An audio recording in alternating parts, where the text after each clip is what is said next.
Thank you all for being here this evening.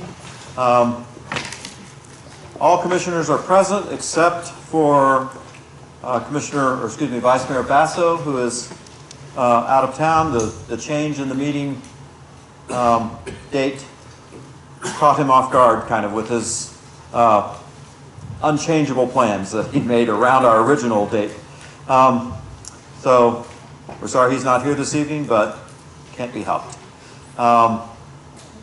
We have had a legislative prayer and pledge of allegiance at our workshop meeting, but let's go ahead and have a quick one now as well, if you'll please stand.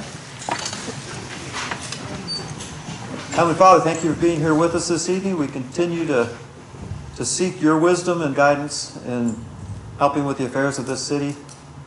Thank you for your peace and your concern for us. Amen. Amen.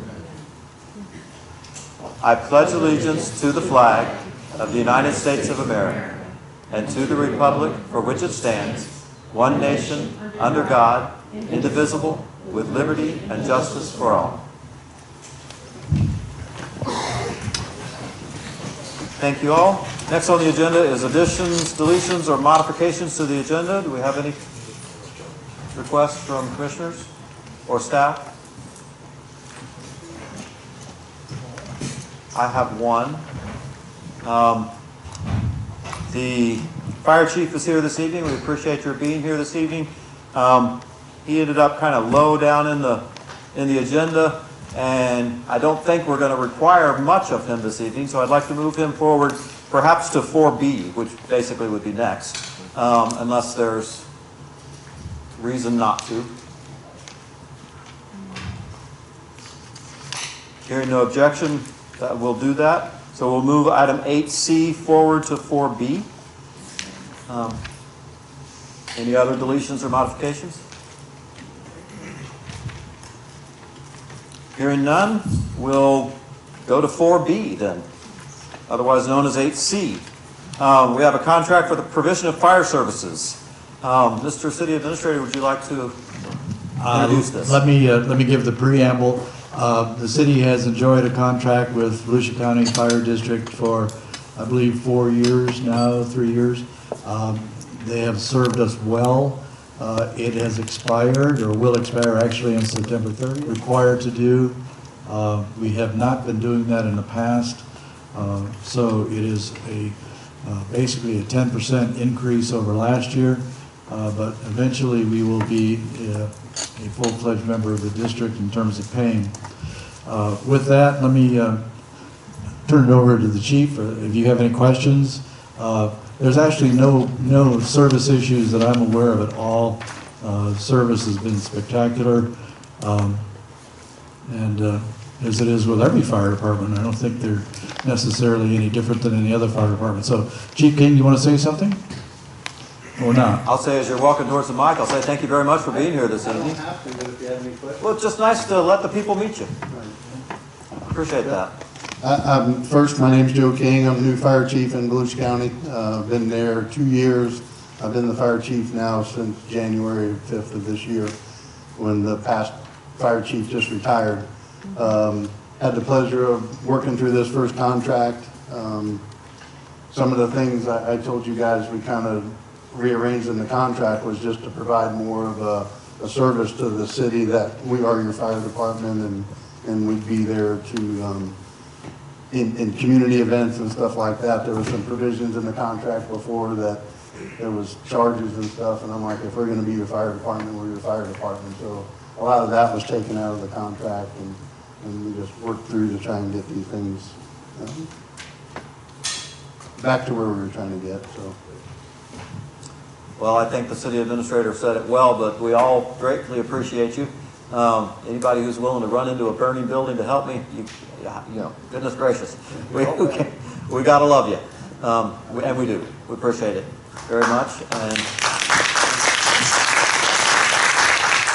thank you for being here this evening. Are there any questions about the contract and moving forward with that, commissioners? If you're ready for a motion, I'll do a motion. We need a motion of approval of said contract. I make the motion that we approve the contract with Volusia County Standard interlocal agreement for provisions of the fire emergency medical services to the city of Lake Elm, Florida. Second. I have a motion and a second to approve the aforementioned contract. Is there any discussion? Any discussion from the public? Ms. Weary? I just wanted to know, was this part Could of you, our, I can just speak loudly. Is this part of our budget? Yes. We Yes. already factored it in? yes, Okay. it's already factored in the budget. Good question. Well, hearing no further discussion, I have a motion on the floor. I'll call the question. Zone 1, Yes. Zone 2, Yes. Zone 4, Yes. and I vote yes as well. Chief King, thank you very much for being here this evening. Thank you for your service and thank you for your whole department. We appreciate it. Twice, we're moving it up and Yeah. If I could add, Nancy,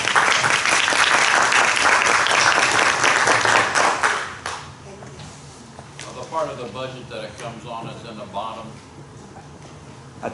The part of the budget that it comes on is in the bottom of your tax notice under the assessments. It's the fire service fee that you pay. That's the part that comes Is from. that part of our, and I'm just curious, is that part of our non-ad valorem or is that part of the county The non-ad valorem. non-ad valorem? Okay, thank you.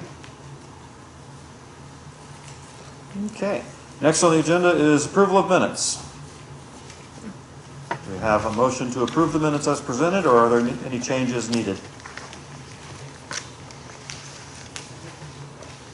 I'll entertain a motion to approve them as presented. I'll make the motion. Second. Have a motion and a second to approve the minutes as presented. Any further discussion? All in favor say aye. Aye. Any opposed, say nay. Motion carries. Consent agenda is next. Acceptance of paid bills report. Any discussion on the paid bills report?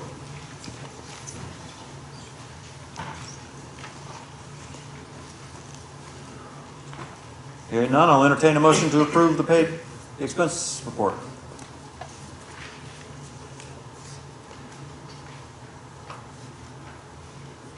I'll make a motion that we approve it. Have a second? I'll second. Have a motion and a second to approve the bills paid report. Any further discussion? All in favor say aye. Aye. Any opposed, say no. Motion carries.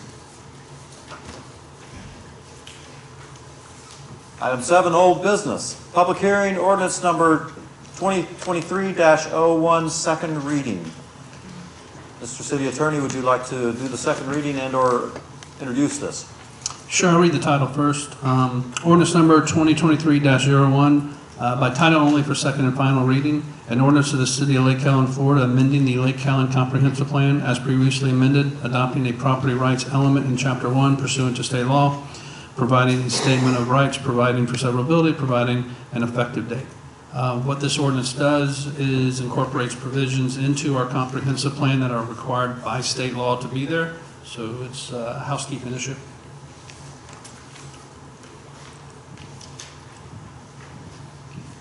So do we need to have a motion, or is it? Yes, you do. You need to approve it. Okay. I have a motion to approve. I make a motion we approve ordinance number 2023-01. Have a second? Second. Have a motion and a second to approve ordinance 2023-01. Any further discussion? All in favor? Oh. And Just ask the public if they want. yeah, any further discussion from the public? As mentioned, it's a housekeeping item. It's required by the state.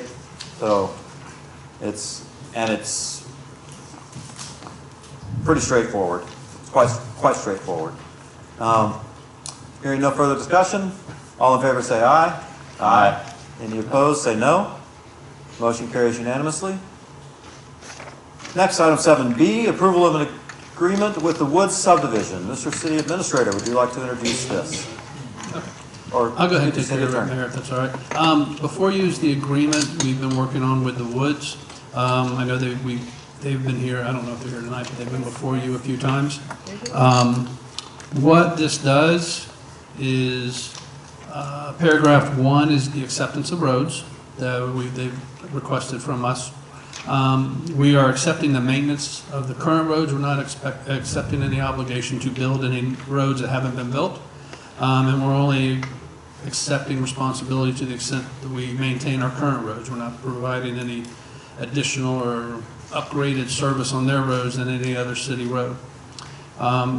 We are also eliminating the dedication requirement for the community park. That was a restriction that would have limited how many houses could be built unless the community park was dedicated, which never occurred. So we've eliminated that obligation to dedicate it to the city, and also made that retroactive to validate all permits that were issued after none should have been issued.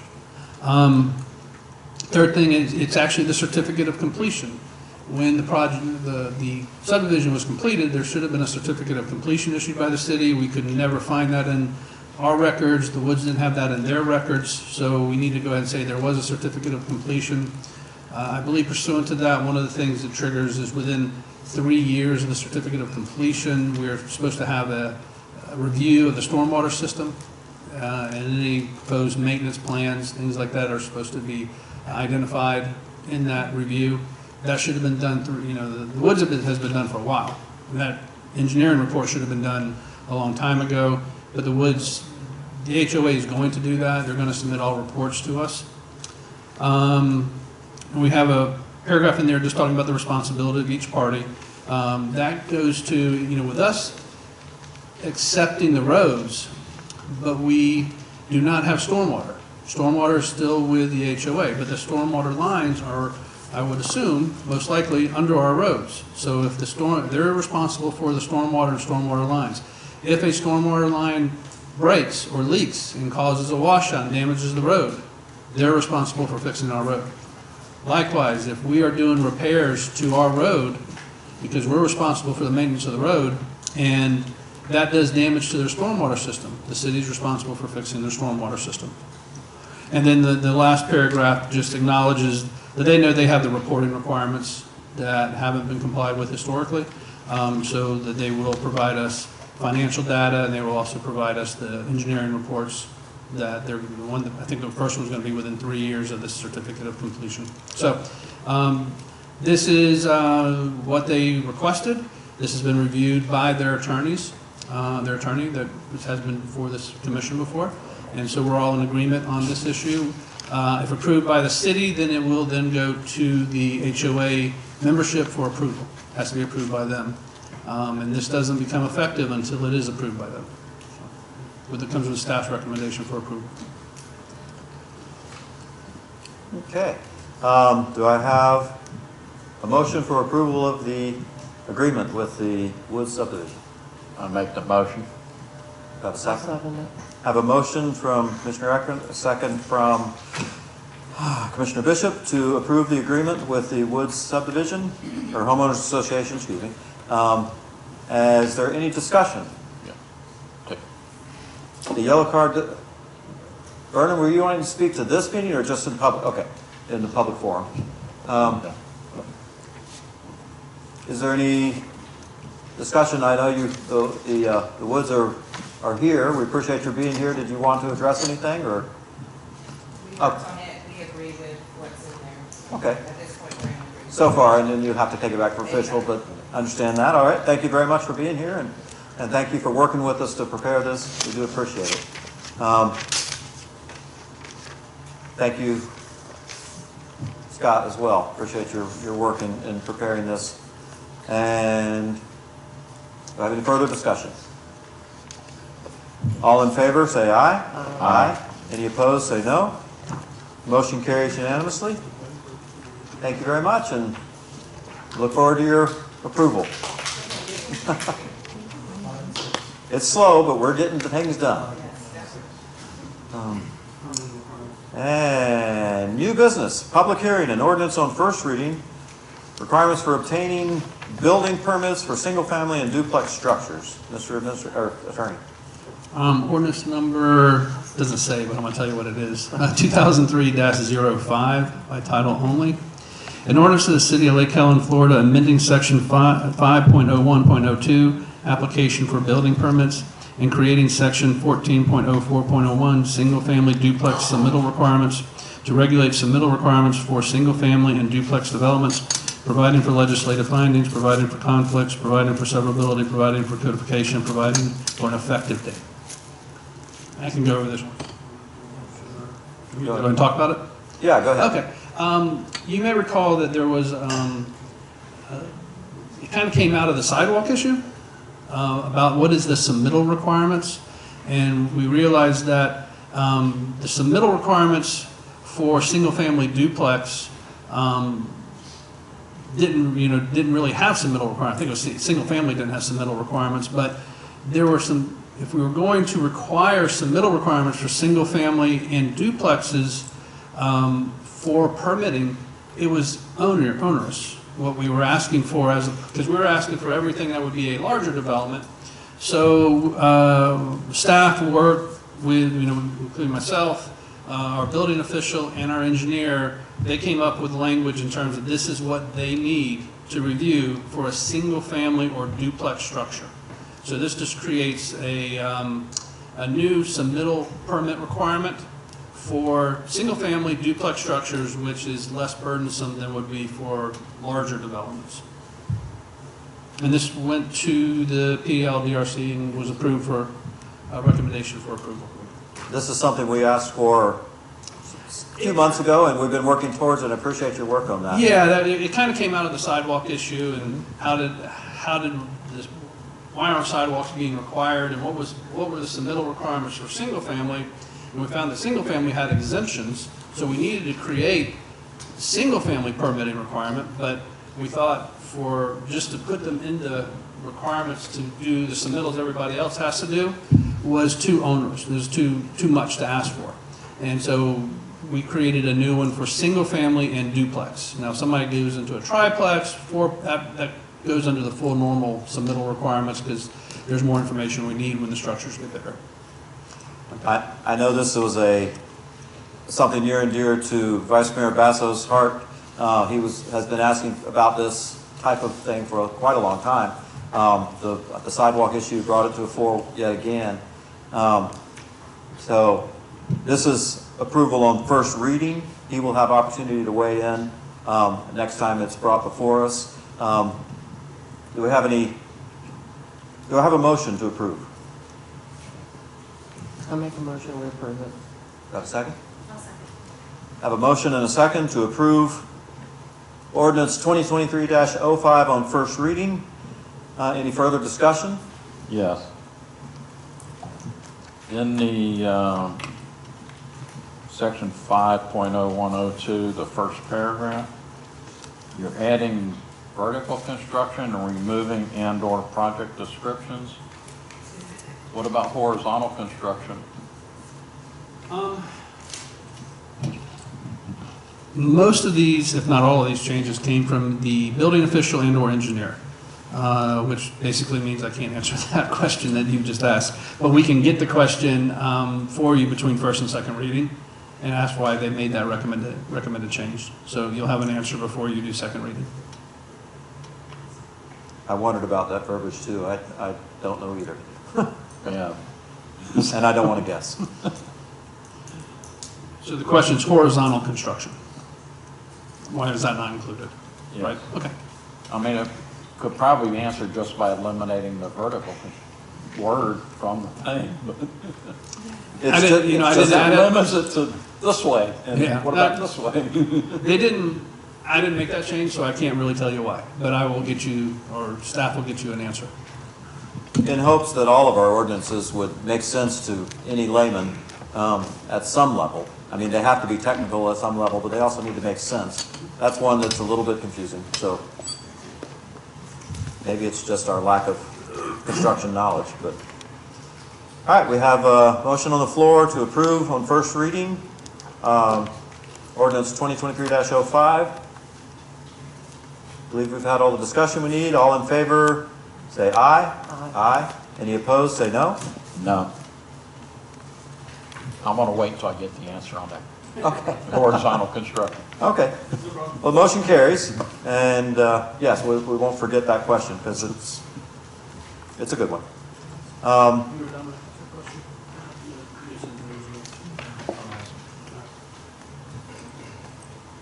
Okay, now we have item 8B, public hearing and ordinance on first reading allowing certain public improvements in public right-of-ways.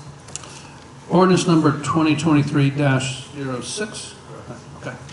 An ordinance to the City of Lake Helen, Florida, amending section 11.03.02, protection and use of right-of-way of the land development of the Lake Helen Code of Ordinances to allow driveways and driveway apron in the city's right-of-way and allow alternate driveway material with prior city approval, providing for legislative findings, providing for conflicts, providing for severability, providing for codification, providing for an effective date.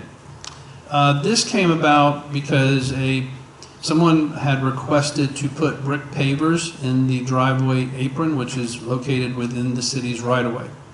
When I looked into it, we allow very little in the city's right-of-way.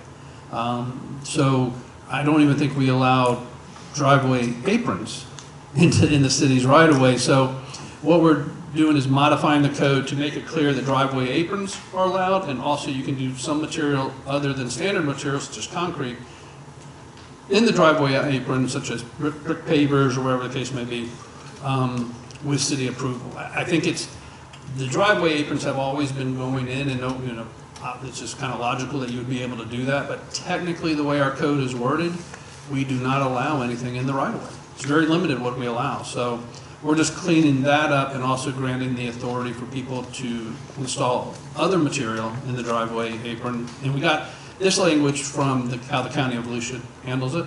And so we're going to allow other materials such as brick pavers in the right-of-way as long as the city approves it in advance. And this went to the planning board and was recommended for approval. Do I have a motion for approval? I make a motion to approve ordinance 2023-06. Have a second? Have a motion and a second to approve ordinance 2023-06. It is fairly straightforward. Do we have any further discussion? I just have a housekeeping on this.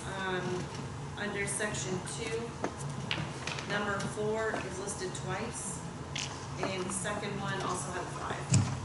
So, The second 4 actually has a strike through. You just can't see it. okay. And that's why it says 5. It's on the same, It's on the same line as where the 4 is. Yeah, it's, maybe I should use color. I could color that maybe or something. I don't know. Yeah, but it does have the strike through. But I don't think, what I will do is underline 5, because it doesn't look like 5 is underlined, and that's an addition, so I should underline that. So that will maybe help it stand out. I got one question for. Yes. When they do the driveway, do they understand that the apron section is usually poured thicker than the regular driveway section, so they can withstand the heavier vehicles? So if they're going to use something other than concrete, they got to make sure that the bed that the pavers are on can withstand that extra weight. Yeah, there's a whole series of specs if you want to put in a brick paver. Some people want to put it in for aesthetically pleasing look, but it's not cheaper. It's actually more expensive. It has to be 6-inch concrete. So. Okay. Any further discussion? Any discussion from the public? Hearing none, I'll call the question. All in favor say aye. Aye. Any opposed say no.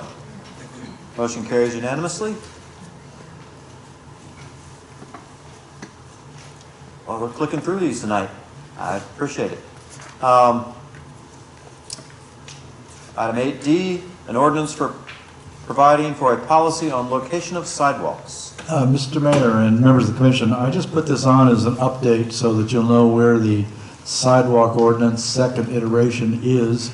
It's still sitting with the PLDRC. I've taken it to them and I've explained that the commission would like to have some guidance on where to put sidewalks within the community and recommendations. They've agreed to hold it at their level so that they can study it and look at it and come back hopefully next month with a recommendation on where sidewalks should or should not be and under what conditions. So I just wanted to give you an update of where it is. It's not sitting on my desk, fortunately. It's sitting on BLDRC desk. I do appreciate knowing that it is nice to not have things fall through the cracks. And it's hard to remember during the meeting process. So thank you for that update. Next on the agenda is the quasi-judicial hearing for certificate of appropriateness.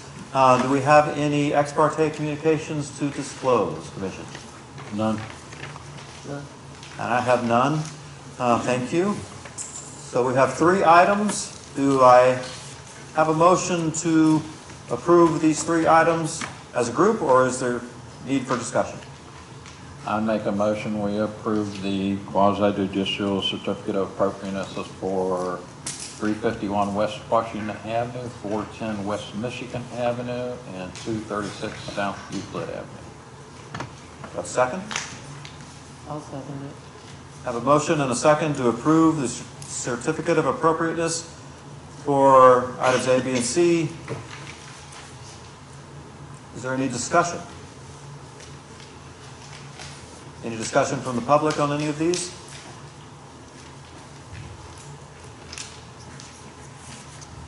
Hearing none, I'll call the question. All in favor say aye. Aye. Any opposed say no. Motion carries. Thank you, and if you're getting a certificate of appropriateness, congratulations.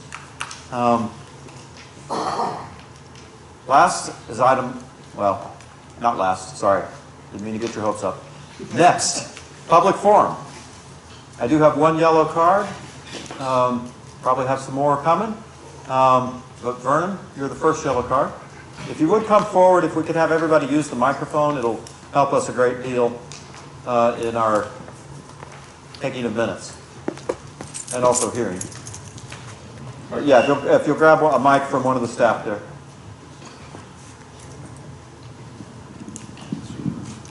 Thank you. Vernon Burton, 690 West Ohio Avenue. I'm just coming forward to express my appreciation to the citizens for allowing me to run for the mayor and Kelly Fresca. This is my 11th race, and I can tell you it just gets easier. It should get easier, but it doesn't. But I appreciate the fact that we have this opportunity in this country to be able to stand before the public and to let the public decide who is going to be the ones that's going to be sitting up there. I do feel that that is a position that is an honorable position. That's why each one of you are known as the honorable, whatever your name is. And I think that if we're up there, we ought to live up to that particular title. And again, I'm just, I'm glad to be able to be in the last week of this and forever put this on the records as one more feather on the city of Lake Helen. We don't have a lot of drama in the newspapers.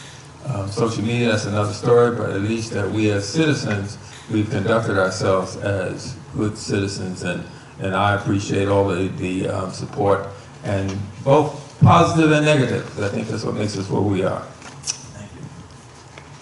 Thank you, candidate Burton. Appreciate that. Yes, sir. And I'll take this opportunity to wish both of you good luck in the upcoming race, and look forward to working with whoever wins to transition things. I'll be as helpful as I can be in letting you know what's moving through the pipeline here. It's all public record, but I'll be glad to work with either of you, and looking forward to a peaceful transition of power. I'm glad it's not a military coup. That would be, anyway, blah, blah, blah. Moving right along. Next, moving right along, Todd Preston, if you could. And then after Todd will be Kurt Sniffen.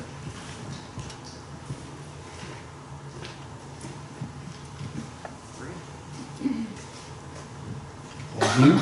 Todd Preston, 352 Connecticut Avenue. I just have a question for the city administrator. Could you update us on the status of the roof for City Hall, please? I can. The work should start next week, actually. And it'll take 2 weeks for the majority of the work. 1 week after that for the cleanup, detail work. So 3 weeks by, I would say the first week in September, we should have that project completed. The goal then is to have the mold remediation people come in and remove the mold, since we'll no longer have a damp environment to grow in. And then we'll test the air for the bad mold. And if the bad mold is not there, we'll be able to move up to the second floor and return to our home. Pending, we'll still need to do work on the false ceiling and to insulate the ductwork, but we can do that between scheduled meetings. It'll take about 2 to 3 weeks to do it, and we can time that in our own household. But the beginning process will start next week. Thank you. Thank you. That's another good question. Mr. Sniffen.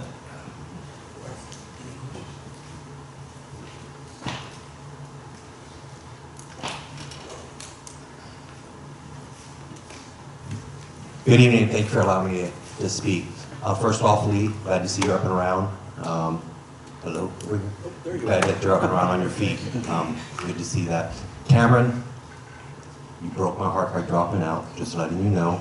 You made my decision a little bit tough, so thank you for doing that. But I would like to say a few things. Number one, thank you guys for accepting the Woods of Lake Helen. It means a lot to us that now we can be feel like we're being inclusive into this city. One thing I want you all to pay attention to is that with Lee leaving in November, please do not make the same mistake that Deltona's making in hiring a city administrator or a city manager.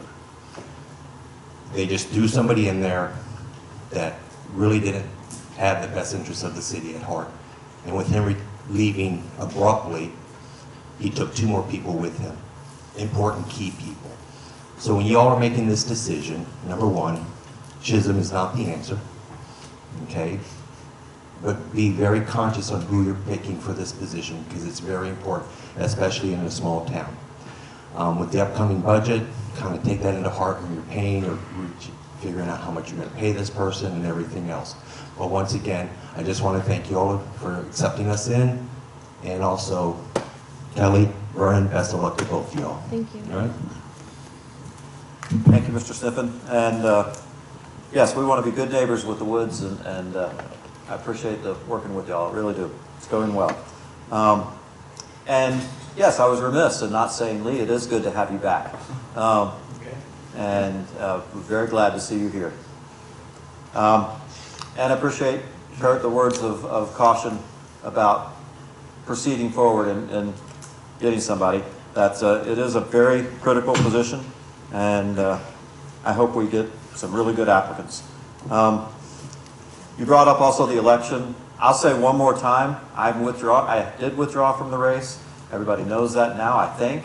But I withdrew because of the financial disclosure requirements. They were changed by the state. I don't agree with what they've done, and I'm not willing to fill out the new financial disclosure requirements. I think they're way beyond what's necessary at the city level. That's a personal decision. Certainly understand people making a different choice. But that's where I am, and that's why I withdrew from the race. I apologize for withdrawing after the qualification and doing that in midstream that way. It just really took me a while to get that information sorted out, and I know that I feel bad that I didn't make that choice until some people had already received their ballots and made their votes, and I think I probably disenfranchised some people actually. It was unintentional, and I'm sorry for that, but it's water under the bridge at this point. Any other public forum participation? Anybody else want to speak? If you could come forward and grab the mic, because I would. And when you do, state your name and address for the record.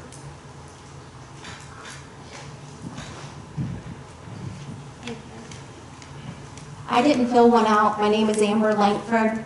I live at 267 Baxter Road. I wasn't there for the budget workshop today. Was all of that, the increase in the non-ad valorem discussed at that time? Okay. All right, where would I be able to get that information? From staff, we have the materials that were presented to the workshop to discuss, basically the current revision of the budget. It's not passed yet, but it's where we stand in the draft process is available. And also, I would assume at some point, is the recording of that workshop posted? It'll be posted tomorrow. So a recording of that workshop meeting will be posted tomorrow on the city website. Okay, thank you very much. You're welcome. That was her question. I thought I did answer her question. Was it approved? Was it disapproved? Oh, We can't approve at the workshop. we don't actually approve, we don't take any votes in workshop meetings. It's simply to ask questions, go over questions, kind of massage the budget. Staff takes those recommendations or thoughts, puts together a new version if there are any changes, and that will come forward at the next, at a commission meeting at some point. We'll take we'll take a vote of approval. So are the workshops? 2 public hearings before the commission for adoption. Okay, are the workshops where people can get educated as to how these meetings work? Yes, I mean- workshops are where questions are asked and answered, and certainly everything's fair game, as we saw today. There were lots of questions on lots of things, and not just questions, but also opinions, people weighing in as to what we're doing right or wrong, and where we should spend more money or less money. Okay, Mostly less. thank you. Ms. Langford, Sure, you're welcome. I'll have the video up tonight. Okay, do I need to fill out the thing with my name just so that yeah? If there's 2 readings, when is our trim report required to be put in, and when do we count having 2 readings? So the question is, there's 2 public, what was the right phrase? Public Public hearing. There are 2 public hearings on the budget, and the question is when does the trim get done? That's already been done, right? That's been published and you should have in your mailbox. Yeah, that comes from the county. Mailed out on the 21st. Okay. We mailed out soon. And we'll have the dates of the public hearing and the location and the times. For all the public hearings, incidentally, not just the city, it'd be city, county, and school district. Did that answer? I believe that answered the question. Any further? If you could come forward to the microphone.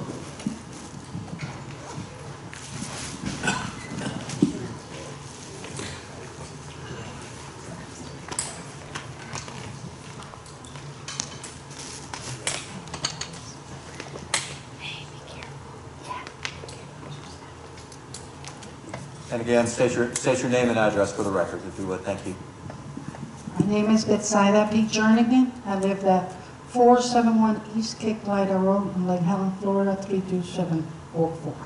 Thank you, Ms. Jernigan. I just want, first of all, to thank you for your work. I'm glad to see you again, and I know that. Thank you. And, but I am a little frustrated. I'm a disabled vet. I'm 100% total permanently disabled by the VA, and I will be 20 years disabled as of November 22nd. I feel bad.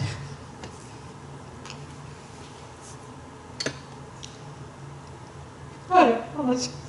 I feel that as a disabled Hispanic veteran, it's important for the neighborhood to know where we are located. Disabled vets. I know one of my neighbors did a couple tours in Afghanistan, I believe it was. And I'm so happy to have him close to me. I even feel protected by that neighbor. But it's important for neighbors to know that I also suffer from spinal cord deformity and spinal stenosis. I may be able to walk for a little bit and sometimes lift some things, but sometimes in bed rest, because under this administration, direct care was not approved, but before it was. So I don't have it right now, but my kids who live in my house, they do help, of course. It's your own kids, so you gotta fight with them to help sometimes, and sometimes they're kind. I just want to express my feelings that it's important that we look out for disabled vets. And if you have one in your neighborhood, say hello to them, appreciate them, and if you see a need, help them instead of complaining about them, if you can help it. I put out a sofa today, out to the curb, and I want to make sure the city was okay with it, and I want to make sure the Waste Pro is okay with it. My nephew helped me, I paid him $25, and my son, Zach Ryder. But some people may not like that I put a sofa out there to the curb. It may not be pretty, or they may not like it, but that's the best I can do. And sometimes I can afford a little bit to take it to out there to 44 to the dump, and sometimes I cannot. So I appreciate if you remember me and come to my neighborhood and say hello once in a while. I appreciate your attention. Thank you very much. Well, thank you very much, and we do appreciate your service and all of the vets here, and particularly disabled vets. Thank you. Can I say something? Absolutely. I thought you might, and I appreciate it. If you need any assistance or anything, we have the American Legion in town. 386-228-2770. And we have equipment, and if you need any extra medical equipment, you know, we can see what we've got to get what you need. Or if you need any assistance, we got people that's handyman on doing a lot of different stuff. We can help you out that way also. Awesome. So reach out to us and we'll do what we can for you. Thank you, Commissioner. I appreciate that. Mr. Cook, did you want to say something? I saw you. No, this other lady left the thing for you Okay. to do, and it's just laying there, so I just threw it Okay. back in. I appreciate it. Get it in the right stack. I thank you. Any additional public forum? Hearing none? Excuse me, Mayor, just one thing. Yes, sir. Add to this. If you will grab the mic, that would be helpful. Grab the other one. No, just grab the other one. He's got the other one in his hand already. Yeah, you're doing right on to say something. Just brought up something today, matter of fact.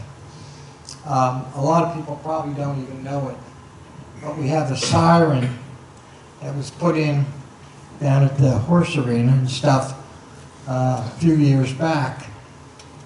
It's for emergency storms and stuff like that and everything. And we worked hard to get it up and everything else and get it running. And then we had some problem with it. And then we went to the county. Long story short, the county took it over basically.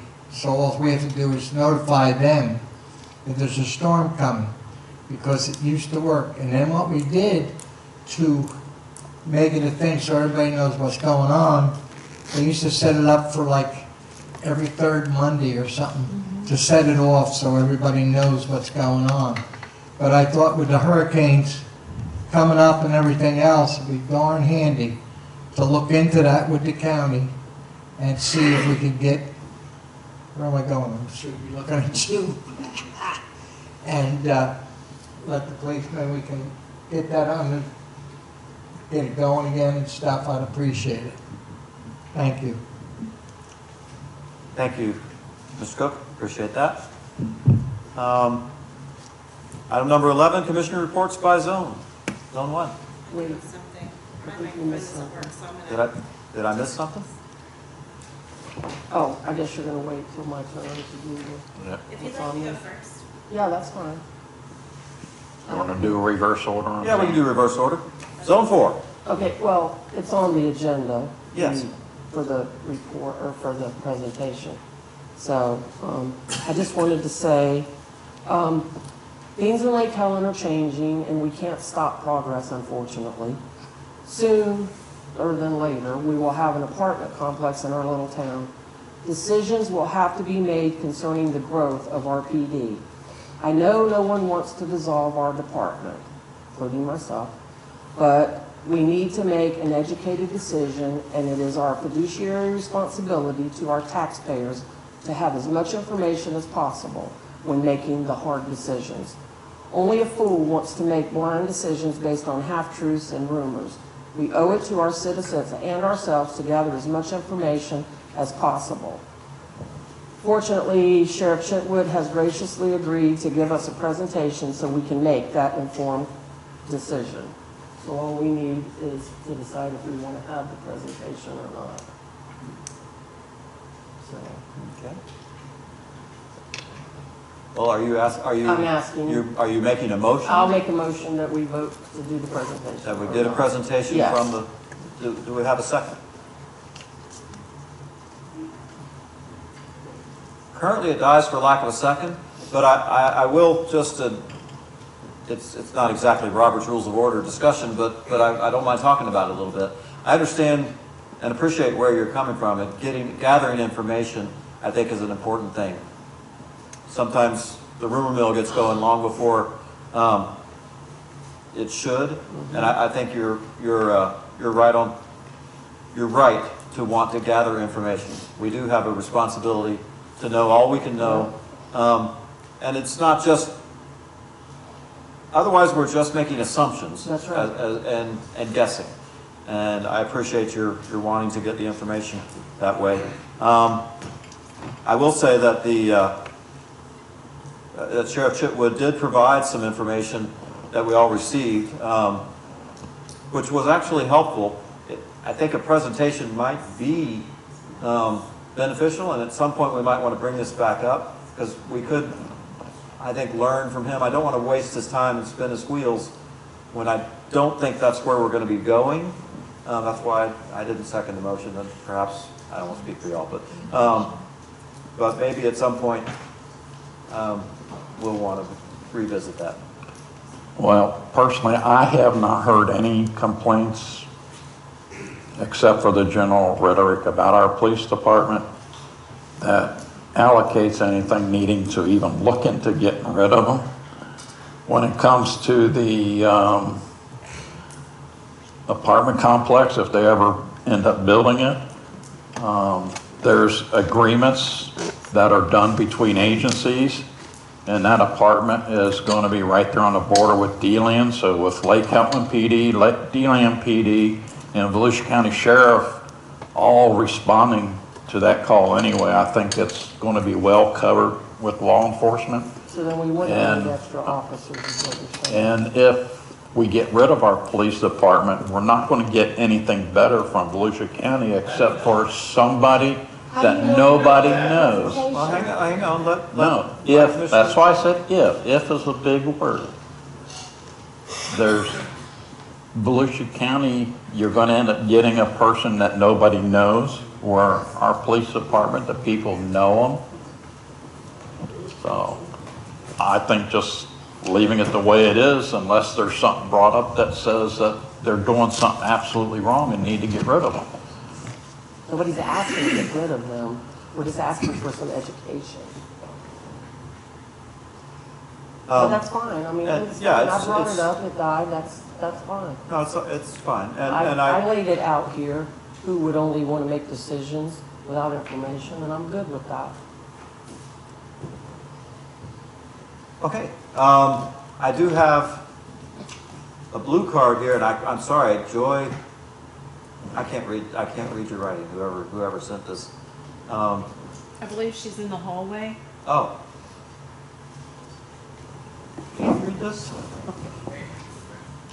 Or do you know who it is? Just really tell me your name. Joy? Joy Newlings? Oh, well. If she comes back in and wants to 414 speak, South Goodwin? have her wave. Technically, this isn't an item for discussion because there is no motion on the floor, but I'll be glad to let somebody weigh in.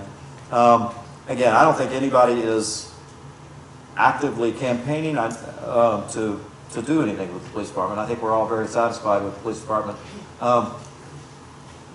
Was this your blue card? Yes, it was. I'm sorry, I cannot read your writing. That's not my strength. But if you'd like to come forward and grab a microphone, you'd be welcome. And if you would state your name and address. Good afternoon. My name is Joy Millings. My address is 414 South Goodwin. And my issue is with the police department. I was brutally attacked for simply asking someone to leave off of my property on Sunday. Me and my son were attacked by maybe 14 or 15 different people, which were my neighbors.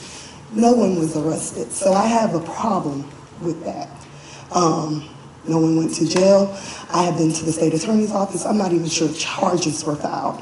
I have to live across the street from these people every day, and I'm afraid. I have an 18-year-old son who is getting ready to go to college, a good kid, never been in trouble. And I have these people, it's so far as the other night I had to call the police because the young lady parked on my property again. The police were basically on their side, like I was wrong. I had to prove that me and my mom owned the property. It's very scary that my son can't come out and take his trash out, and I'm not happy where I pay my tax dollars. I'm new back in Lake Helen, and I just don't think it's fair. I have a problem with it. I have a big problem with it. I mean, if it was you coming out your house, you should not be in fear.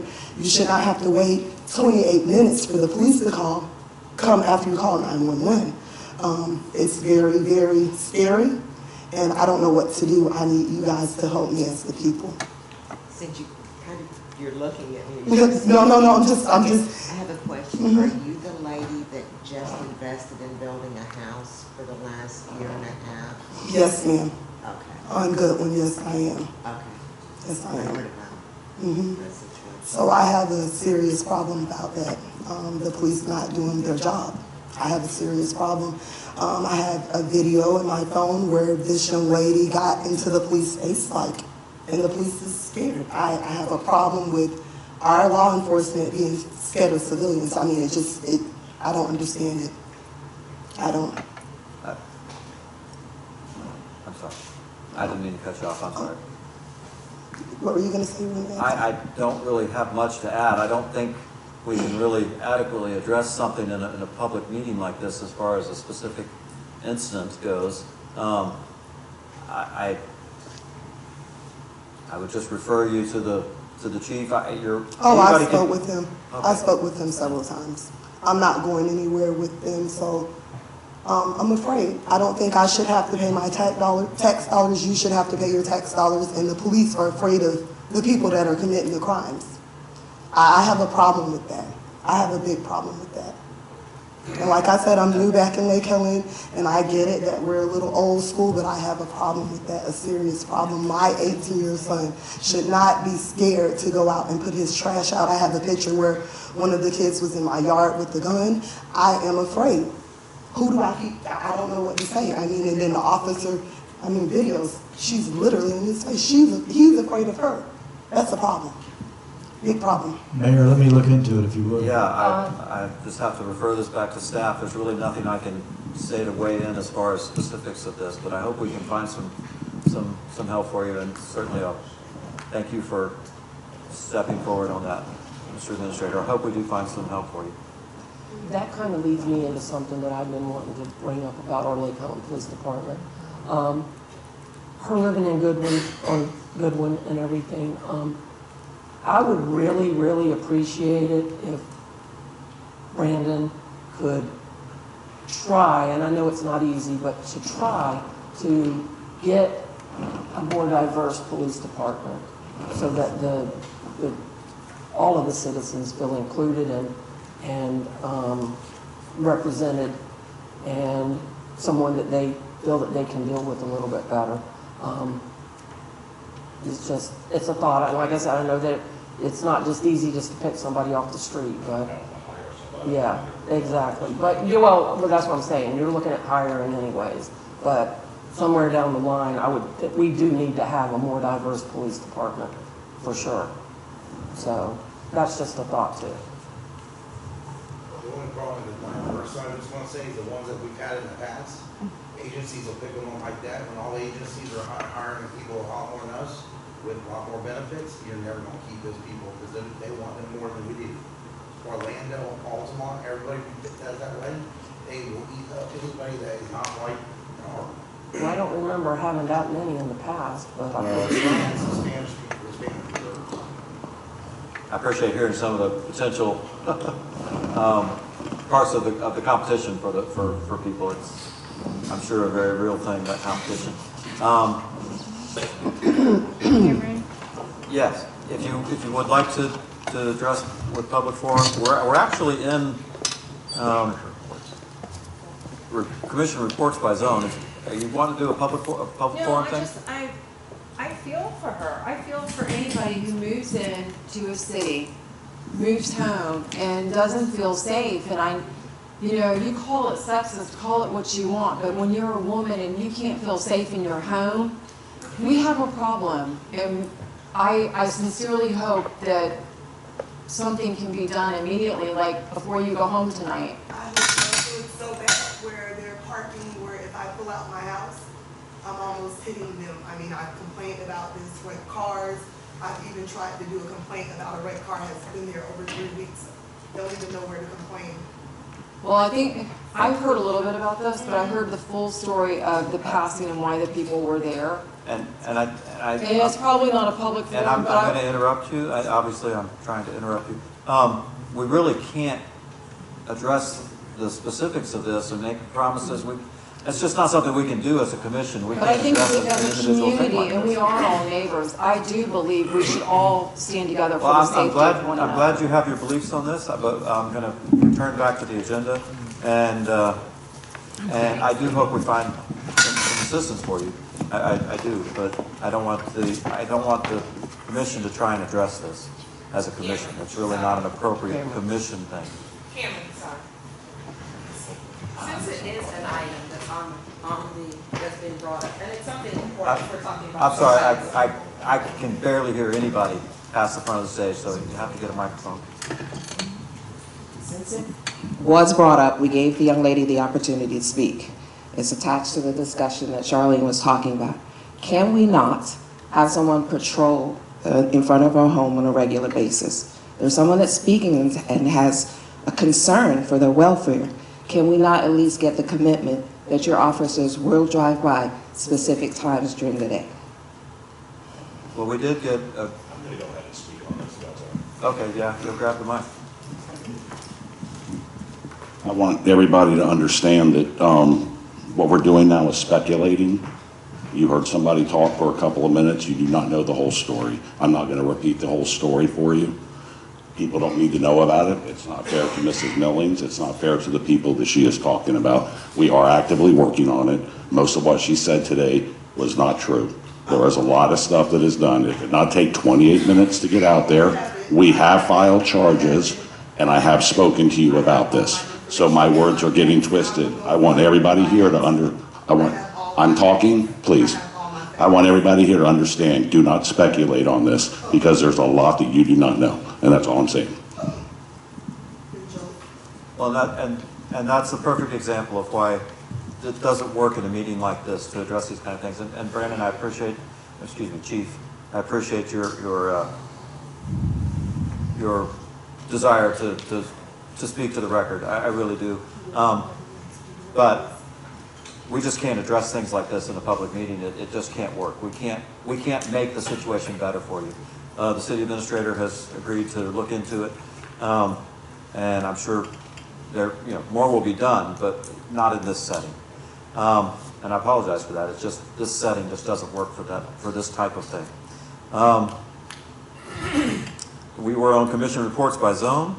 So Zone 1 has, or excuse me, Zone 4 has spoken. Did she have anything else Did you have besides that any one? additional thing? I didn't No. think so. So, Zone 2? Last week I had the opportunity of going to the League of Cities meeting in Orlando. Very informative meeting, a lot of good information.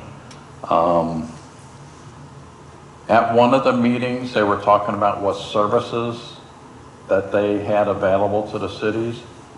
And if it's okay with you guys, if you want, they have a team that will come down and they will go through our IT stuff and making recommendations for improvement on computer security, filing stuff and different things like that, and make recommendations for updates. And there's no cost to us unless we go for apply any of the updates. They also have a team that'll come through and go through our ordinances and our codes and our policies and make any recommendations for any improvements or changes, and there's no cost unless we want to make the improvements or changes. So I just want to leave that out there as a thing that the League of Cities does offer. And they've been bugging me about calling them back, and it's like, I gotta wait until I get with the commission and find out.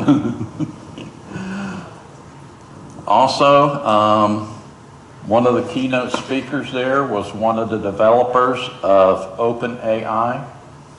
Everybody's heard about ChatGPT. OpenAI was the ones who developed that. Elon Musk was in the original team, then he turned it over to everybody else to run with it. They're the ones, they developed ChatGPT 3, which is free online. I've been playing with it just to see what it does. It's pretty interesting. They have ChatGPT 4, which is more enhanced, more in depth, and that's $20 a month fee. They also have other AI programs that deal with graphics and videos, and I haven't really gotten into researching them. Out of all those developments and everything, there's a lot of programs that are coming on to handle different things that go on. One of them, a company out of Charleston, South Carolina, developed an AI program called CityBot, and it's all dealing with city programs and stuff. It's a program that will answer the phone, answer text, and I believe emails in a timely manner and answer many of the citizens' questions. So it'll go through the basic questions. And what the AI does, it goes in and it reads your ordinances, reads your policies, and then when a citizen calls up and says, you know, what do I need to do to get a permit for a fence, AI will go to that ordinance and read them that ordinance and explain to them what they need to do. And if it says, well, where do I get a permit, then it can tell them where to find it, either online or going down to City Hall and doing it. Also, if the person says, well, I need to speak to a human being, it'll transfer it over to the clerk, so the clerk can talk to them and tell them the same thing that AI just told them. It will only access the documents that is permitted to access. So that's one of the things on it. Everybody's worried about AI taking over and running the world. They haven't got to the transformer stages yet. So, but anything we can do to help will. It would help relieve some of the load off of our city staff, and it does not replace employees. A lot of people were saying, well, AI is going to replace employees.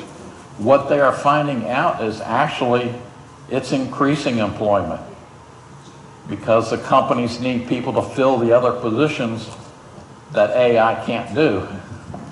So the future of AI is here. The guy presented a preamp to what a program that they're working on that will be out in about 2 years, 1 to 2 years, they said. It is the program you can take and put a building.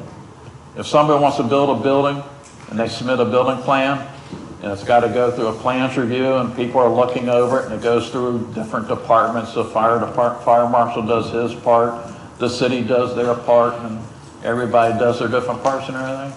This program will take and do every single bit of that, pulling from the state, the county, the city, NFPA, wherever it needs to pull from, do the plans review, and instead of taking almost a month, it'll do it in 1 hour.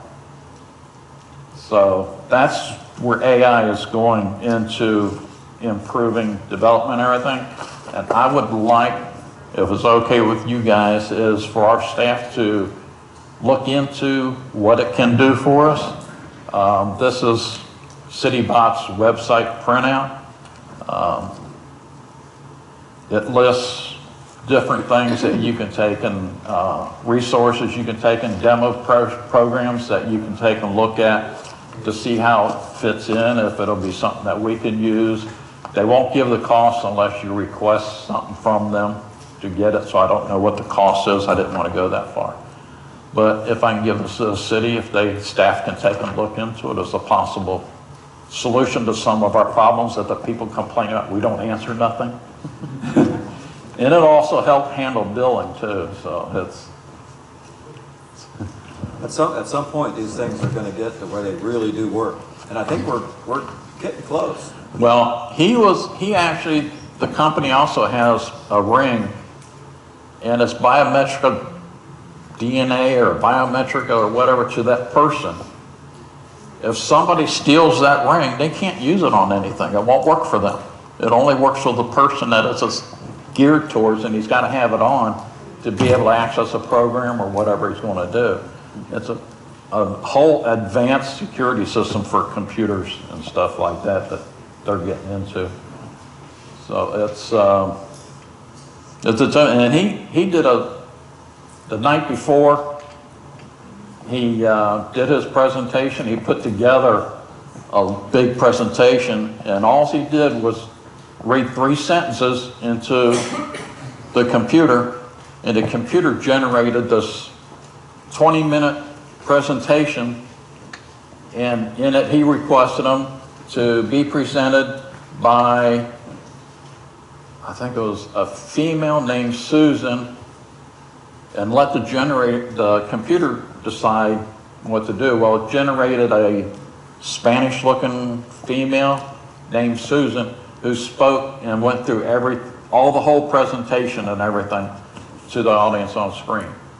So that's what AI is capable of. That's why all the professors and teachers and everything are putting restrictions on students doing their paperwork using AI, is because of what it can do. And it's only good as the information that's put into the computer. So that's why it gets a lot of wrong information. You got to review it to make sure that it's got the correct information once it's done. It's not 100% accurate yet, but It's remarkable. Just to add on to what Commissioner Eckert was saying, we had an opportunity to go down to the conference, and it's the Florida League of Cities Conference, and encourage all the commissioners to go to that every year. There's a lot of information that's presented there. We try and go to different seminars. It's not always possible, it's certainly not required, but it is a helpful thing. It helps you see the cutting edge of things like this.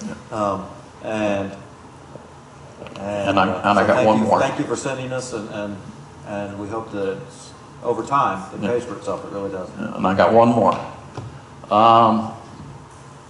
I think it's open to anybody, whether you're an appointed member like PLDRC or whatever, to go to. But the city commissioners and mayors and administrators and managers are all requested to go to it. It's the Leagues of Cities, Municipal Officers Program, IEMO, whatever they stand for. But they have 4 classes, 2 of them, level 1 and level 2, and then they have a leadership class 1 and leadership class 2. I've had the opportunity to go through the first 3. The 4th one, the guy retired, so they had to revamp the program, and I'm still waiting for the leadership 2 class. But I probably end up taking the leadership 1 over again just to see what the new stuff is that they got in it.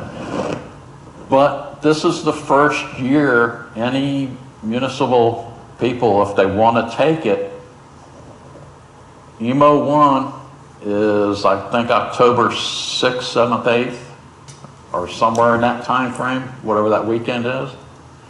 EMO 2, let's see, that's October. EMO 2 will be towards the end of October, and they'll be coming out with the announcement for that one soon. Leadership 1 will be at the beginning of December, and they're not sure when they're going to do Leadership 2 yet. So you can get the first 3 before next year if they want to. Thank you for bringing that forward, that information forward. Thank you. Zone 1.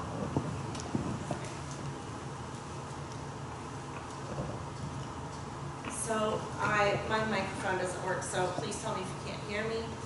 I'll do my very best. I wanted to just bring up about seasonal decorations. Really quickly, thank you. Real quickly, thank you. Seasonal decorations, I'm not trying to get into making any motions or a lengthy discussion about it tonight. I'm not trying to rush into a purchase of $20,000, anything like that. Just something to put on our mind as we go into the next holiday season. We, I think, have a unique opportunity with Butler Express. I heard Mr. Allen say something about having 700 people a night visit our city. And it seems a shame to not harness some of that and work in tandem with some of the other things like the Lake Helen Home Tours and other things that are happening during the season. So I've talked with Mr. Allen Cook Jr. about my thoughts on this, and he's proposed a few ideas on how this can be funded a bit. We could do a Lake Helen night, and part of the profits, part of the proceeds could go to the city, and we could start working towards beautifying our downtown area during the seasons. But I did send, I think you all have seen a packet from the city administrator, and just to put your eyes on that, some of them are quite expensive, some of them are less expensive.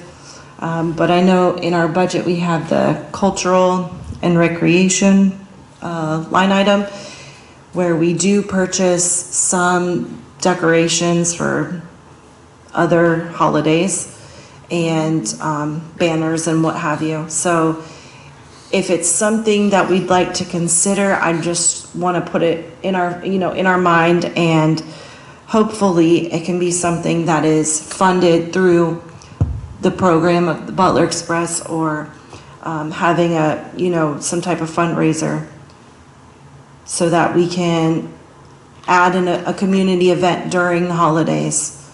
And one of my ideas is maybe have an ice skating rink one of the weekends, or to have pizza with Santa or snow cones with Santa or something to that effect, where we can draw some of, embellish what we already have going on and have some revenue during the happiest time of the year. So with that, that's all I have. I don't know if y'all want to have any input on that or what your thoughts are. But like I said, I'm not trying to spend $30,000 tomorrow on this, because I know some of the decorations are quite expensive. It just seems a shame to not harness some of what has already been built up during that season. So, thank you. That's it. The information that you had presented, it was in a packet for another meeting, and so it is part of the public record. But at conference, I did see a couple of vendors that were selling decorations. Another was actually leasing, and basically you come to them with a budget, whatever it would be, X number of dollars per year, and they have their own warehouses. They warehouse everything. They'll bring out, you select, what fits in your budget that year, but you don't have to buy anything, and you don't have to warehouse it yourself. You don't have to set it up and take it down. They bring it out, set it up, take it down, and next year you can get completely different stuff. It was a nice way to be able to add variety. I'm sure there's a premium in the cost for that, but it was an interesting take on the idea. I thought it was well presented. So it's something to, I gave you some information on that. And I think there's probably a website that would explain it better. Yeah, they would be similar to us on the fireworks, where we have the company, we say we need this amount of fireworks. Same thing would be like, we need this amount of Christmas decorations. Exactly, exactly. And I, just as general principle, yeah, I think we should look like a festive city. It's important. And to that point, some of the decorations are somewhat worn out. I know our beloved Angel has seen some days, so I don't know that she'll be around entirely. But yes, I don't think she'll be around forever. And so it's just one of those things, if we can start thinking about it. And hopefully it will gain revenue for us. That's my goal, is to hopefully gain revenue. Thank you. That's all I have. Mr. City Administrator.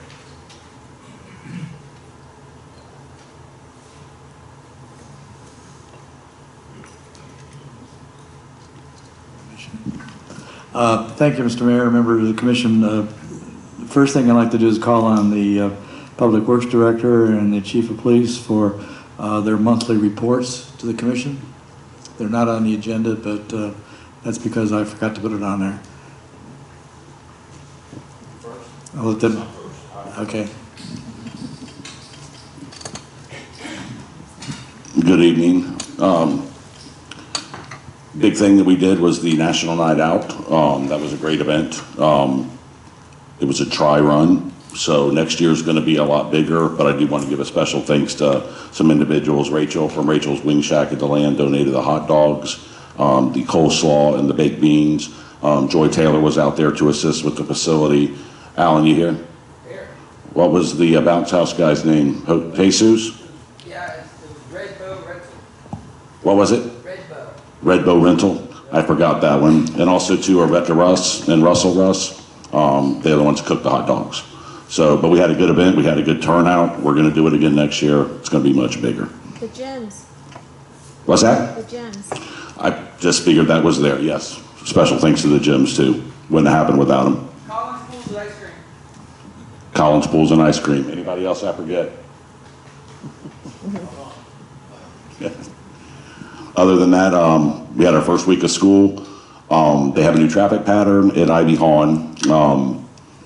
I don't know if anybody here is concerned about the traffic pattern, but the middle school now comes in because they don't have buses running. So the middle school is now using the bus entrance, which has helped to alleviate this traffic over here on Pleasant.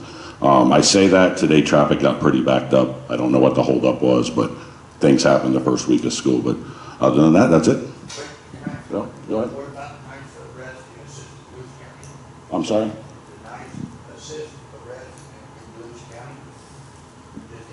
What Scott did with Volusia County. That was Officer Russ, yes, Officer Rushworth and Scott Owen. We don't like to talk about like police stuff, but yeah, they did assist the sheriff's office in catching a individual from Deltona who committed a crime.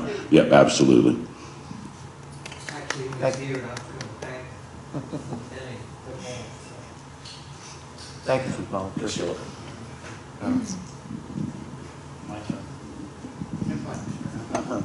Good evening.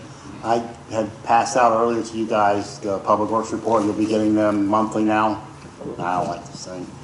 They'll be in your packet all the time. I just didn't have time to give them to Lee and get them in there and Dominique.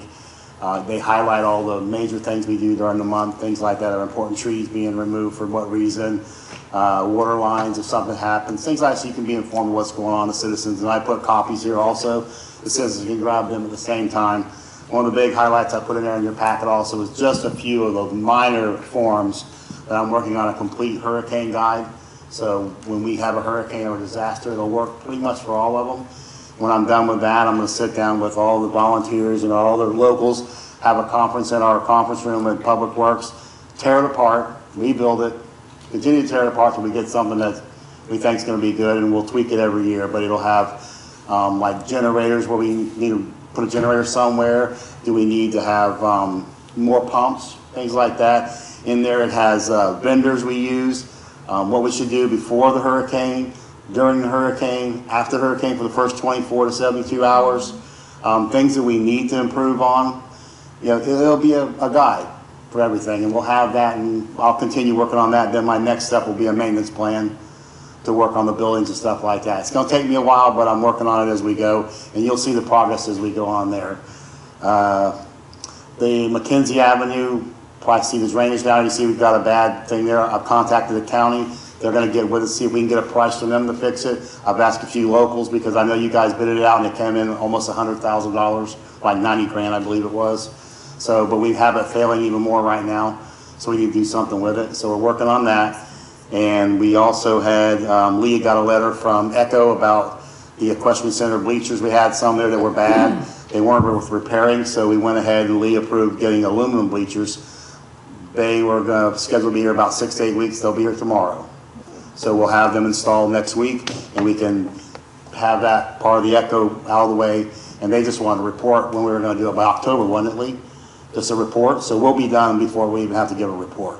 Excellent. And there's a million other things. I can keep going all night, but if you need anything from you guys. We appreciate it.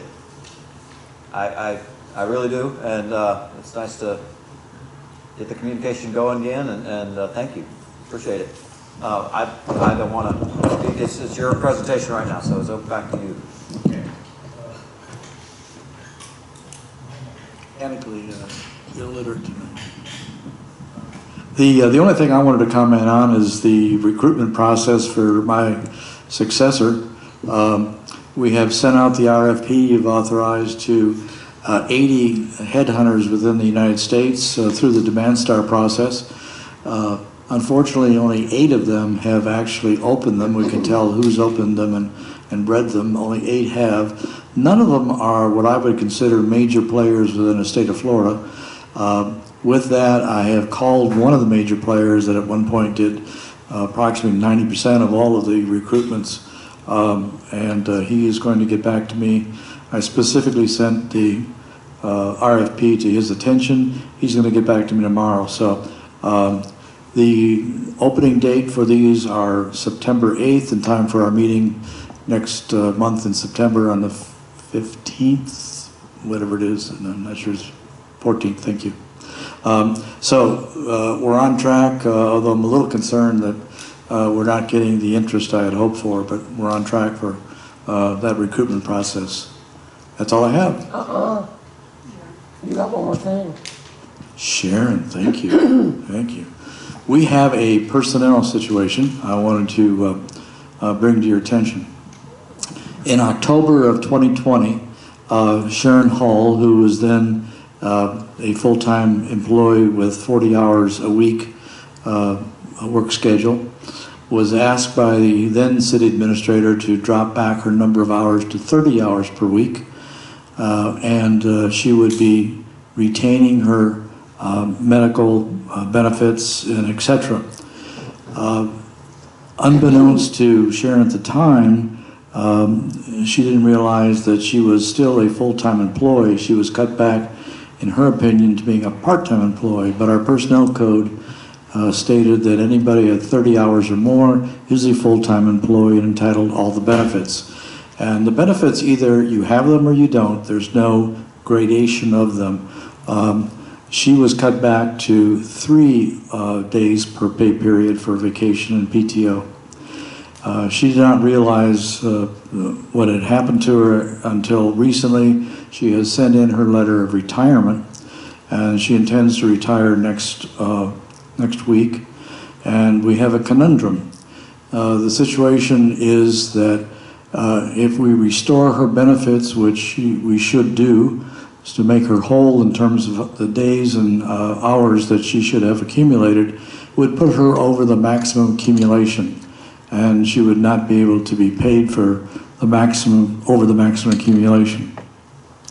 The other option we could do is to allow her to go on leave and eat up those hours and times until such time as she did hit the maximum number in her account, and then she would be paid as any other employee would be paid for the accumulation within her account, which would then be the maximum number.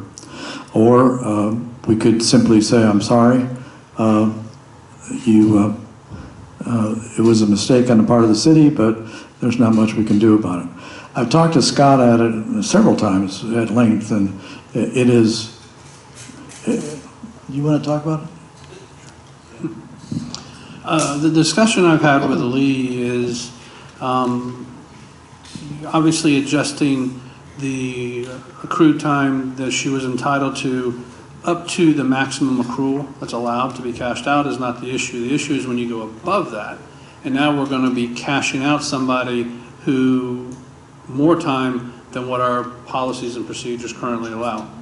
And, you know, from a cost standpoint, what I was looking at is really the issue is she could say, if I would have accumulated more time, I may have taken more time off. It wouldn't have cost the city any more money, whether you have an employee who works a week or takes off a week, it costs the city the same thing. But she could have taken more time off. She's not short any compensation. It's just she could have taken more time off and not worked if she would have had her leave account properly adjusted. So the only concern I have is if we go in and we pay her for the leave over and above what is allowed to be accumulated, is we have a policy that says this is the maximum you can accumulate, and it actually costs the city more money than what it would have cost the city had she had accumulated the correct time. Because either she would have used it or she would have expired because it can't be cashed out. So that's really the only concern. I absolutely think she should be made whole cost-wise for it. She's not short any money, and I think her account should be to the maximum because that's what it would be. The question is, how do you compensate for the accumulation over and above the maximum, especially when the city does not, it would not have cost the city any more money whether she was here or not here, whether she was on vacation, taking the leave off, or working, it costs the same. If we go in and we compensate her for the time she didn't know she had over and above the maximum accrual, then it does cost the city more money. But my thought was, can we just extend her time out to let her kind of use it off, which Lee suggested that, but I think there is an increased cost associated with it, so it may not be a good idea. It was about $3,500 because of additional insurance during that period of time. So that's not a good option either. It's just a precedent issue that we need to be careful with. That's all. It's really not a good solution. You can be criticized no matter which way you go on this issue. I certainly understand not wanting to create precedents on making variations from our written policies. The problem here is that we made a mistake in the way we apply the policies, and that mistake went on for how long? A couple of years? 3 years.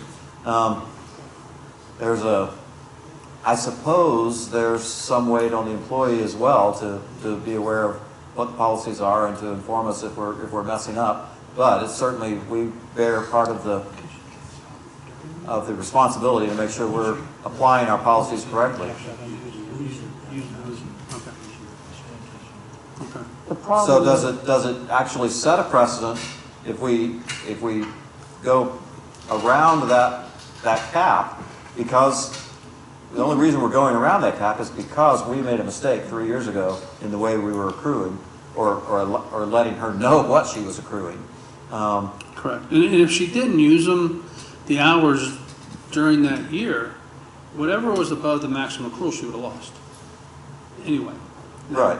So there's, I don't want to say there's an assumption, but really the argument is, well, I would have taken more time off instead of working. Well, she came back to work on oxygen because she was out of hours. She would have used those hours, absolutely. And I think there were also employees who gave her hours. Right. So, as I told Lee, the people who would have the real issue are the people who gave up hours to give them to her. And then they don't have hours. So could they come back and say, well, wait a minute, if she didn't have those hours, if she would have been properly accounted for those hours, I wouldn't have to give those hours, so I want my hours back. That kind of creates kind of a snowball effect there. The question then is, almost has to be figured out kind of like if you had a mediator. You just have to kind of find a settlement that works, even though it doesn't really fit anybody necessarily 100% of what they want. We're not going to need to go to mediation. Can we find a settlement like that? Just does there seem to be? I don't want to speak for Lee, but I think he wanted some guidance from y'all on how to deal with it, because you adopted the policy, and now we're in a conundrum here where you apply the policy. We didn't apply the policy correctly, apparently, in accumulation of time, but now we're going to deviate from the policy because of the cap policy, potentially, but there was the previous deviation by the city from the policy. So we believe that's probably a better direction from y'all on how to resolve this issue. How many hours are we talking about? How many days of accumulation are we What's the at? dollar? 370 hours, about $6,300. And I did talk to Becky, my predecessor, and she said there was no intent to diminish fringe benefits. There was only the intent to diminish the number of hours worked as a cost-saving measure. And so the reduction from 40 hours to 30 hours was well understood by both the employee and the city. Somehow, when the payroll was updated with that agreement, the number of hours being accumulated, the rate at which they were accumulated, was cut in half from 6 hours per pay period to 3 hours per pay period. And it simply wasn't noticed by anybody until we went through at the notice of retirement to make sure that all of our I's were dotted and T's were crossed. And what is the cap on the number of hours? You say it's 300 and something? 250 hours. And so she has accumulated, if we go back and retroactively fix the accumulation problem, she's accumulated 350, you said 360. 360, and the cap is 250? Is it 360 over the cap or just 360? So it'd be 360 missing. So is that 360 on top of the 250, or No, should she be at she's 360? missing 360. Well, when you say she's missing But she 360, should have accumulated over the past 3 years. okay, so we have 360 it's hours. 250, and then So it's 360 on top of the 250. She only has 100 in red. Okay, so we're to 460, which would be 210 hours above the maximum accrual. So we're talking about 210 hours. That's the limbo zone. So I think what we're doing is, if she has 100 hours, we're going to give her, of the 370 she should have accumulated, we're giving her 140, is that correct? To bring her to the maximum cap. Is that correct? Is that what? Aren't vacation and personal time different, segregated differently? Yes.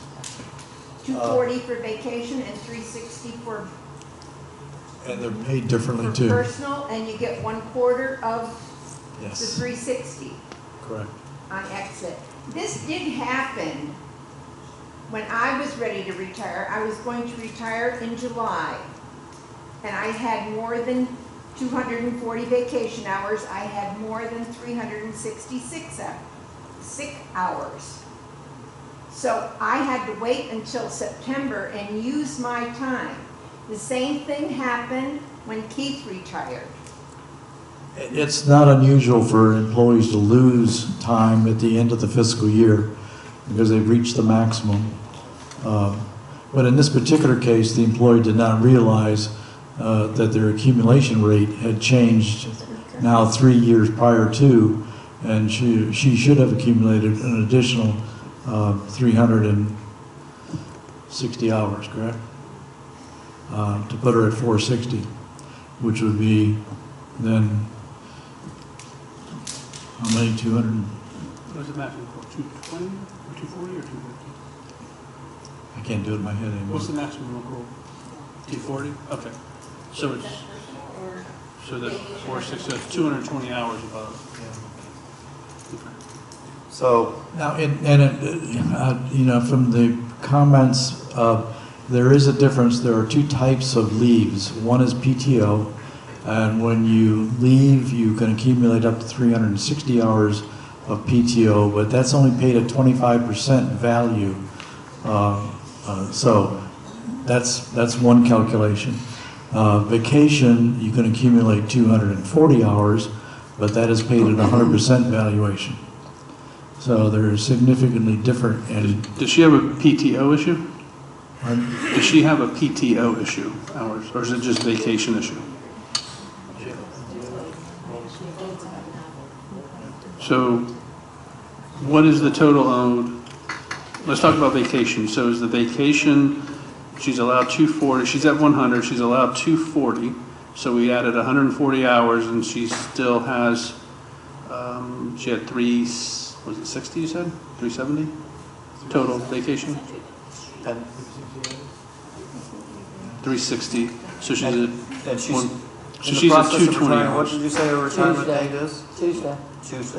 So we're talking about 220 hours of vacation time. Is that correct? incidentally, she is willing to stay for teaching somebody to take over her position. So it's, you know, there's no absolute drop dead date of Tuesday. That's the day she'd like to leave, but she's willing to stay to work through the transition for a new employee. So don't let that cloud your thinking, please. The problem with not paying her out and having her stay home and us pay her until she burns those hours off, that adds about $3,500 more for insurance and everything else that we have to keep paying while she's setting up. Yeah, I think rather than extending time, it would be better to just pay have a out. settlement. Exactly. Payout. A settlement based on the fact that there was an error made. Now, how would that fit into compensation law? Can you compensate outside of an hourly rate and a set plan like that? If we compensate outside of those basic structures, are we? You have a unique set of circumstances here. You know, it's your policy. It's not a state law. It's your policy. So you can make an exception. So I'm just trying to get, I think I understand the vacation. Now on the PTO time, how many hours does she have accrued before we adjust it? Does anybody know? Is she gonna?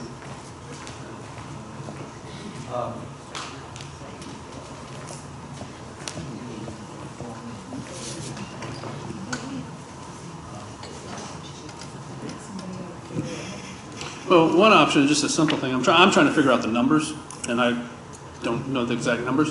But my understanding, what I heard is the total time was like 6,500. If it's going to cost us 3,500 on additional health insurance and other things to keep her here, if we just say we'll give you the 3,500, that's kind of halfway in between. It's like a settlement, and it's going to cost us that if we say stay on and stay home, and we're going to keep you on. So there's like a halfway point. Your mediation. So what are you saying? Only pay her $3,500? If you want to mediate a settlement, I'm saying it's going to cost you $3,500 to, let's say, have her stay on and continue on the books. It would, but if we paid her out, right, we would give her 60, whatever, $6,300 or whatever, the total that we owe her. Well, when you say the total that we owe her, we have paid her everything we owe her up until this point. She would not have made more money if she had more hours. She could have taken more time No, off. she wouldn't have, but she would have had those hours. She would have been able to stay home. She could have stayed there. She could have stayed home. Worked. It would have been better for, if I was her, I'd rather sit on my butt and get paid than come to work and get paid. Right, but I'm just saying from our standpoint, I'm just saying from the city's standpoint, it doesn't cost the city anymore. Whether you stay home or you're here, the weekly cost is the same. What I'm saying, if we pay her to stay home, we still have to pay insurance and everything. She's leaving, we won't have to pay that insurance and stuff. So it was gonna cost us $3,500. It's gonna cost us $3,500. That's what I said. To keep her. Mhm. on To the work all, books. to kind of work our way through the PL time.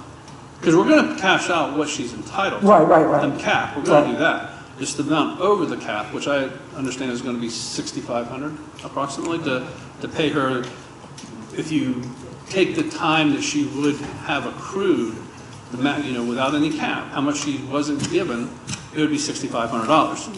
My thought, just throw it out for discussion, if we kept her on the books, so she used up that excess time and then paid her out, it's gonna cost us approximately $3,500. So if we pay her $3,500 plus cash out what she's entitled to, that's like a net wash for us. That's my point. That would make our books equal, so to speak. I understand what you're saying. Okay. This is one of those things where, depending on which angle you're looking at it from, it looks completely different. From her angle, obviously, and not saying anything in a pejorative sense. It's just a different perspective. No, different there is a point of view. value to being paid while you sit home, on vacation. Not sit home, you're on vacation. There's a value to that. And there's a cost to the city for having an employee. Well, I got something to throw into that too. Okay. You said that at one time she had to get donations of time off from other employees. Are those employees still working for us? One of them. So have you talked to her about reimbursing the time that was donated back to that person? I'm not sure what you. You mean give the time back? Sharon received a donation of time from another employee. That employee lost that time doing that. Yes. Have you talked with Sharon about giving that time back to the employee, the amount that was donated, to make the other employee whole? I see what you're saying, and that could be deducted off the extra accumulation. Off the extra accumulation, which would reduce that. Yeah. And we could give it back to one employee who's still here, but not to the other one who is not. Yeah, one employee has since left the city about a year and a half ago. The other employee is still active. And I think it was 40 hours each. There was a limit, there is a limit in our personnel code of how much you can donate to an employee. Even if she gave back 40, though, she'd still be over, right? We still have the same issue, correct. Well, but you said it was a difference of 110 hours? I think it's 220. 220? Vacation. Yeah, 220. So that'll be down to 180. Sorry. Oh, sorry. We're all going to need to sit down. I just playing. Well, we know the numbers, or at least we've heard them. Do we have any thoughts? Yeah, so, okay. I heard Lee say that she will stay on in order to train someone. So, pending hiring someone, how long would that process take? Generally, just on average? 2 weeks. Okay, and then the training process of the job is what, another 2 weeks? A month, 6 weeks? Well, at the present time, we're actually not talking about hiring a new person. We're talking about using our existing administrative assistants and giving them extra duties and responsibilities. So should be working with our existing personnel. But it's still the same thought. We need to download basically the information from her into those new employees. I would estimate that's 2 weeks. But it's a difficult, the utility billing operates in cycles of quarters. And so for every quarter, one of the 3 months of the quarter is very intense. It's the reading, the mailing, the initial receipt, and the payments. The other 2 are not as intense. They're basically adjusting information within the files. So it's kind of like you've got almost 2 different jobs going on at the same time. If you take the 80 hours off, she ends up with about 4260, which is pretty close to the 35 she did get the benefit of the 80 hours. No, if you take the 80 hours off, she's, ends up with 180, Yeah, but if you. not 40. If you do the math backwards and multiply it forward, you end up with about $4,200 you end up paying. Versus $3,500 that, you know, we're talking about, but maybe that's an offer, I don't know. Well, and part of the problem we have here is we just need to, we can't decide this tonight because there's two parties involved. We can make an offer tonight and see how that's accepted. Basically, we need to empower the city administrator to negotiate, but we're empowering negotiation in a public forum, so it's not really a negotiation at that point. What would y'all like to do? I feel like when any business makes a mistake, you just pay the freight. You know, we made the mistake, we pay the bill. I do understand what the city attorney's saying, that you're right. This is not the way the bill would have accrued.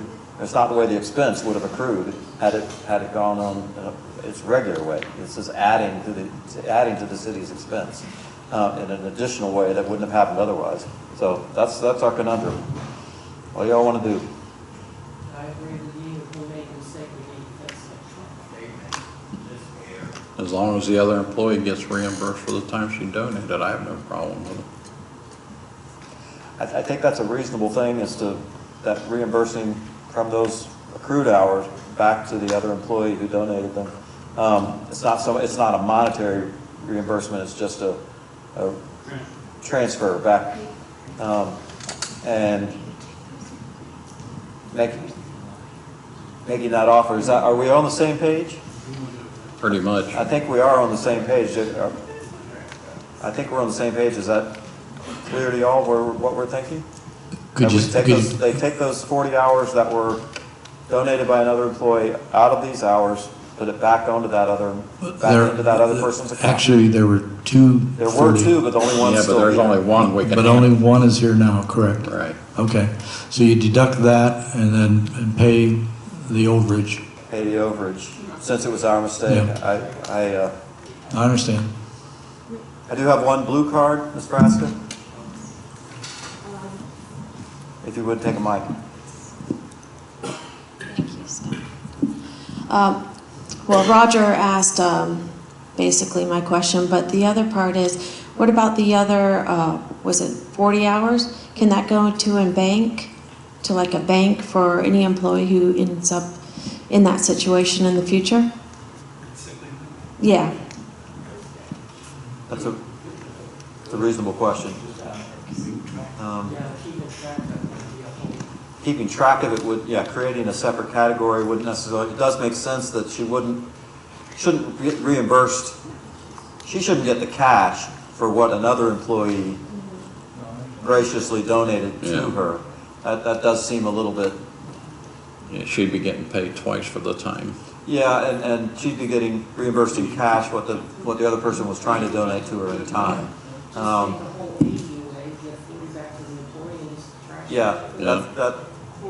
I think we, just ask Lee, maybe we can account for that 40. I don't know if on a first come, first served basis of who needs it for catastrophic leave. We could account for it, but I don't think it's really necessary. I think it creates additional work. It does, nobody really, you're right, the city would not have spent that money otherwise.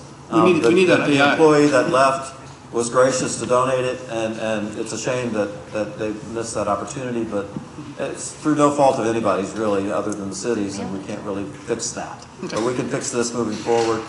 So are you saying deduct the 80 hours that she received donation and the balance of it, even if whatever's over the cap, you pay it? That's the consensus? Okay. I think so, yes. One more question.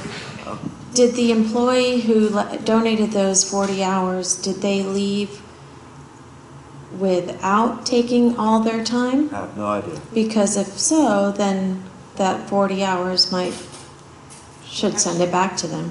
I have no idea. Cash it back to them. That's something that would have to be researched. Well, I think we've come to a conclusion on that, and I think it's clear. So thank you for bringing that to us, and apologies to her for the mistake. That just, it's one of those things that slipped through the cracks, and these things do happen. This is how we fix them. Thank you all. Anything further for tonight's meeting? Hearing none, meeting is adjourned.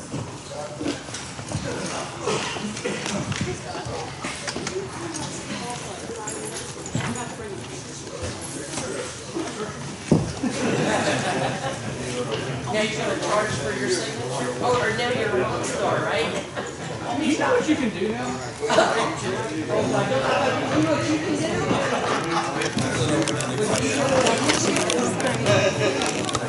do?